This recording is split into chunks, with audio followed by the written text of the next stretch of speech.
Hi guys, how are you? How are you doing? It's been so long, I know this for sure, and I blame myself. Yeah, so wow, have you been?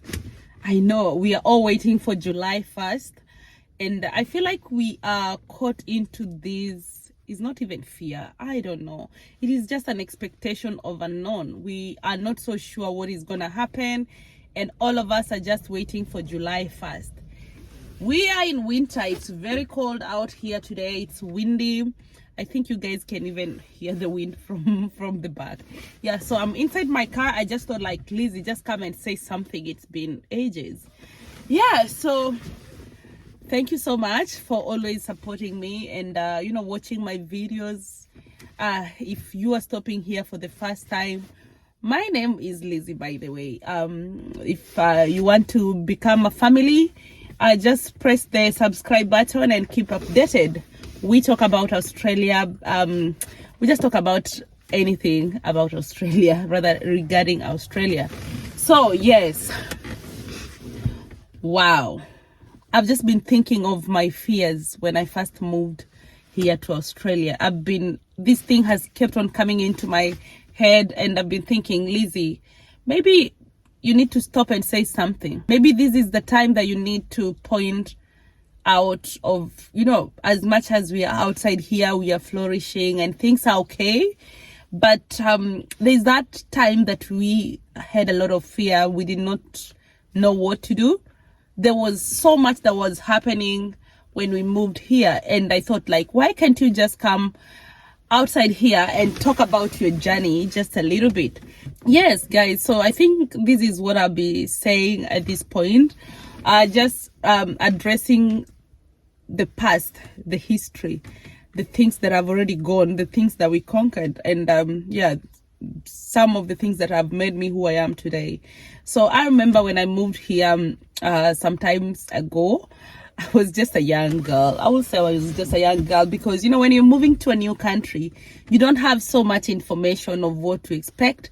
As much as you might have looked for information about that country and about the climate, about works, about the culture and all that. But now moving to that country is another thing. That is when you start experiencing everything. So yeah, I was so much aware of the life here and the culture and all sort of things, because I had people that I knew previously, but there was that fear of unknown, what to expect, how will things go. I come from a non-English country speaking. English is my third language. Yeah, but yeah, it was a thing for me because when I first moved here, I remember I landed in Adelaide on a Saturday night. That was with Emirates. It was about 11 p.m. So on a Sunday morning, we are outside and we went to church. So yeah, I'm a very religious person, and I come from a Christian background, and that is my values. I'm molded with Christianity, and so we went to church in the morning, and I was like, oh my goodness, I was so shocked. The church was big, and the atmosphere in church, like the way we go back to church in my country is not like what I saw here. It was completely different, and I was like, okay, so here we go. Initially, I had never thought about how a church can look like here in Australia. So when I went to this church, it was so big. I think if you've been to a nightclub, so the lightings were like the nightclub, the disco and all. I was like thinking, wait, is this a church? What is this? And then so I was just there with my friends and some of the people that we went together with, and I was looking at the church and I'm thinking, wait, Lizzie, is this a normal church? Is this a lifestyle here? So I just kept quiet. Anyway, so they worshipped. I did not understand anything because, trust me, they sing, all the songs in church were in English. So I was just like, oh my goodness, there are Hillsong musics and songs. So I was like, wait, I've never heard of these people. Who are they? Who are the singers? Anyway, so the pastor comes up and he started preaching. And I'm looking at the pastor, he's wearing a jeans. It was sort of like a ragged, it is not like a ragged jeans, but it is tight jeans. Yeah, he's not even looking like a pastor. Where I come from, pastors back in my country, they wear officials, they wear a tie, I don't know, there is so much of how a pastor should present themselves when they're ministering. So it was completely different. So that was my first day shock. I was like, wow, okay, Australia, here we go. Anyway, so after that we went back home. No, we had to go there because they asked if there's any new person here, and my friend were like, Lizzie, raise your hand and say something. I was like, no, you cannot say something because the church is so big.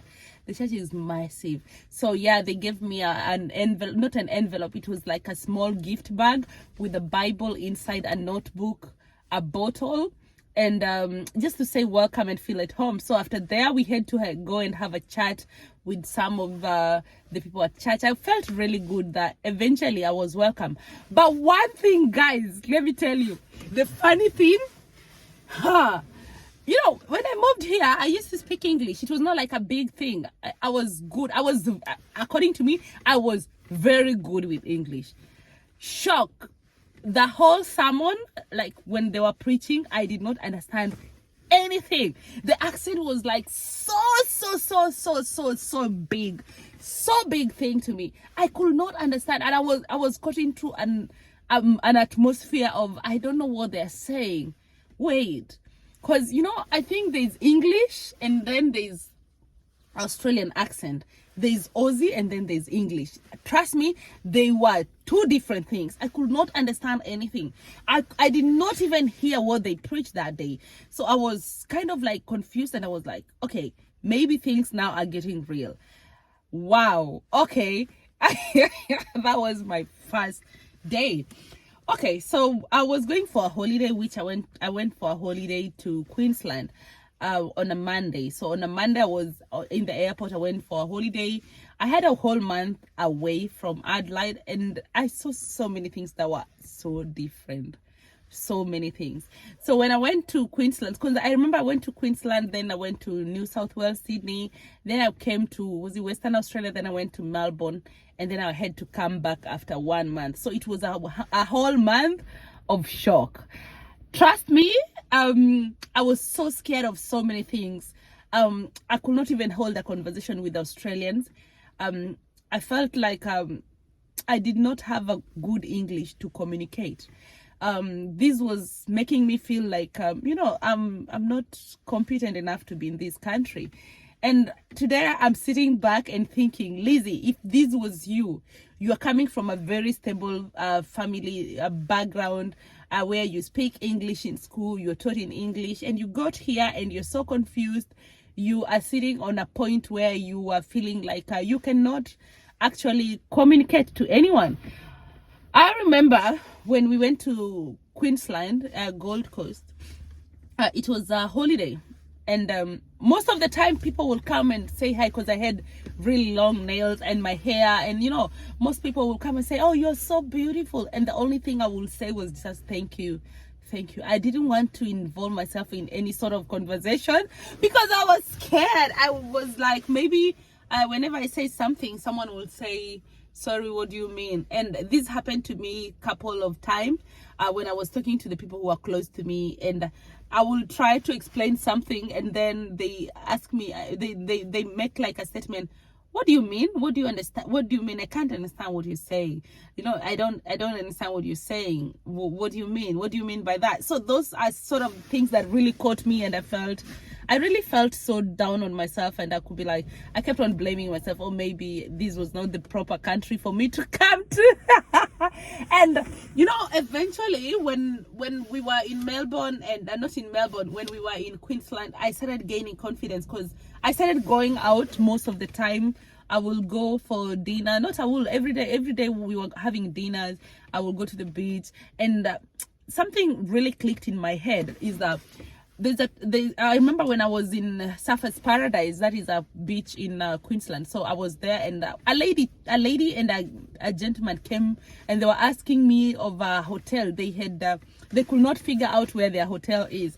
So when I tried to listen to this person, they were like, their accent is not the Aussie one. So they seem like people who've just come to Australia for holiday, and their accent was so deep that I could not even understand. So at this point, that is when I said, wait, Lizzie, if someone like this person with such a deep accent, and you know, as much as you're struggling to understand them, they keep on talking to you, you know, they keep on explaining, they will use their hand, you know, they will show me by like using the hand, Lizzie. So no, they didn't know my name, so they'll be like, you know, we just came Australia, no hotel. So I was thinking, do they mean like they don't have somewhere to sleep? And then they say no hotel missing, you know. So I picked myself from that specific point, and I said, come on, wait, you are by far the best. So eventually I managed to understand them. We communicated, and they were like, so thank you so much. I even showed them how to use GPS, like how to navigate to find where their hotel was. So because they had a card to show where they were staying. So guys, from that specific point, I picked myself and I said, Lizzie, come on, you are best. You can actually talk. You just need to pick yourself and have confidence. So from that specific moment, I decided to start talking to people. I will initiate conversation. I will say hello to strangers with a lot of confidence. And you know, that thing went on. And then I remember like a month later when I went to Melbourne, because that was the last destination before I came back to Adelaide to start my studies. So when I went there, I was sitting, you know, in a sitting room with so many people. They're all white people. They're talking to me, and we can talk and talk and talk. And I remember I stayed there, I think, for a week or two. And, you know, there was no one who was speaking in my language. I was just by myself, and every other person was Aussie. So it was so nice. We were playing games. They all understood me. I could understand them very good with no any difficulties. Then I've been thinking, come on, how many people are moving to this country with so much fear? I remember even when I was driving myself to school for the first time. I used to drive when I was back in my country, so I was a very good driver. I could drive from very far city to another city with no problem. So I've moved here. I was so scared because, you know, the problem is when you get here, what people do, what people from my country told me was, they told me so many things about how it means when you get into, you know, problem with the government here, how the police work. So I was so scared. They told me if you do anything, you know, while driving, they will fine you. They will take away your car. They will, you know, they were just, it was not like they were initiating fear, but this is actually what happens here. So I was so naive. I was so scared even to drive. So my first day, I'm driving to Flinders University, and I'm like, okay, Lizzie, now here you are. I remember it was during the evening, because I said, now that you've bought a car, I bought a car. I think I bought my car immediately I came back from holiday. So I was like, now that you've bought a car, drive, go and see where your university is. So I was like, okay, let me just drive, go see where my university is, check the parking, and so that I can be familiar with the road. Oh my days, that was the nightmare I did. So when I was driving, I was just holding the steering like this. I'm so concentrating, guys. I don't want to cause accident. Don't want to get fined. Wow, I made it. But one thing I've realized, as much as I was very competent in my country, but when I was driving, I was not like very stable, because, you know, there's that fear in me.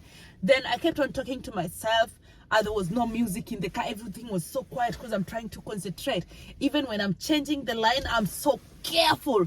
I was like, Lizzie, you need to do something. You need to start believing in yourself. You need to start the same God that you trust in. You know, you're supposed to pray that he gives you courage. You need to live in this country as he's promised to bring you here. He promised to bring you here. Now you're here. You need to have that confidence and courage on how to do things.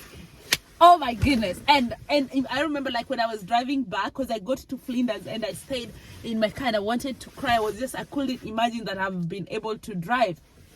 I've been thinking today, how many times do we look down on ourselves? How many times do we kind of challenge ourselves? How many times do we feel like situations are very hard for us? whereas we are all prepared, we all have information, we are all ready to do things, but you keep all, having self-sabotage. You don't believe in yourself, you doubt yourself. So I've been thinking, Lizzie, come here and encourage someone. So guys, if you're new here, if you're moving to Australia, you just moved here to Australia, and you're having so many things that you're battling with yourself, you don't have the courage to believe in yourself. You're trying to build up your energy so that you can overcome your fears. Guys, you can do it. If I did it, you can do it. So many of us have come here with enough information, with enough skills to navigate and to do life, but because we are holding so much into our fear, we are stopping ourselves from moving forward. Yes, it is a new country. You just need to start. You need to press that the button gear to move forward, regardless of how people have told you about things here. You need to give yourself a chance to to try. Anyway, thank you so much. In case you don't know me, my name is Lizzie, and I'm hoping of telling you so many other things that I've encountered on my journey here, just to motivate someone. Okay, see you next time. Let me rush somewhere. You have a good one.